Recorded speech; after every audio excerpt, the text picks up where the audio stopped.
ನಮಸ್ಕಾರ ವೀಕ್ಷಕರೇ, ಪಿಲೋ ಚಾನೆಲ್ಗೆ ಮತ್ತೊಮ್ಮೆ ಸ್ವಾಗತ. ಇವತ್ತು ಸ್ವಲ್ಪ ಬಿಸಿಲಿತ್ತು ಅಂತ ತೋಟದ ಕಡೆಗೆ ಹೋಗಿದ್ನಾ. ಲಿಂಬು ಗಿಡದಲ್ಲಿ ಲಿಂಬು ಬಿಟ್ಟಿದ್ವು, ಖುಷಿ ಆಯ್ತು. ಲಿಂಬು ಕೊಯ್ಕೊಂಡ್ ಬಂದೆ. ಏನ್ ಮಾಡೋದು ಲಿಂಬೆ ಹಣ್ಣಿಂದ ಅನ್ಕೊಂಡಾಗ ನೆನಪಾಯ್ತು, ಲಿಂಬು ಚಟ್ನಿ ಮಾಡೋಣ ಅಂತ. ಹಾಗಾದ್ರೆ ಯಾಕೆ ತಡ ಮಾಡೋದು, ಬನ್ನಿ ಲಿಂಬು ಚಟ್ನಿಗೆ ಏನೇನ್ ಬೇಕಂತ ಹೇಳ್ತೀನಿ. 6 ಲಿಂಬು, ಲಿಂಬೆ ಹಣ್ಣು, 3 ಚಮಚ ಖಾರದ ಪುಡಿ, ಅರ್ಧ ಚಮಚ ಇಂಗು, 1 ಅಚ್ಚು ಬೆಲ್ಲ, ಜೀರಿಗೆ 1 ಚಮಚ, ರುಚಿಗೆ ತಕ್ಕಷ್ಟು ಉಪ್ಪು. ಇಷ್ಟು ಬೇಕಾಗಿರೋದು. ಈಗ ಲಿಂಬುನ ಚೆನ್ನಾಗಿ ತೊಳ್ಕೊಳ್ಬೇಕು. ಒಂಚೂರು ನೀರು ಇಲ್ದಿದ್ದಂಗೆ ಚೆನ್ನಾಗಿ ಉದ್ಕೊಳ್ಬೇಕು. ತೇವಾಂಶ ಇರಬಾರ್ದು, ಹಾಗೆ ಉದ್ಕೊಳ್ಬೇಕು.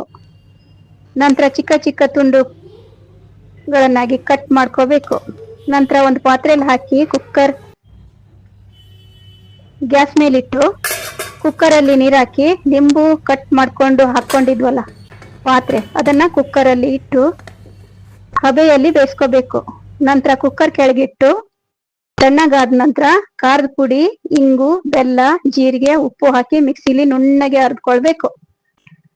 ನಂತರ ಗಾಜಿನ ಭರಣಿಯಲ್ಲಿ ತುಂಬಿಸಿಡ್ಬೇಕು. ಬೇಕಾದಾಗ ಸಾಸಿವೆ, ಜೀರಿಗೆ, ಕರಿಬೇವು ಹಾಕಿ ಒಗ್ಗರಣೆ ಹಾಕೋಬೇಕು.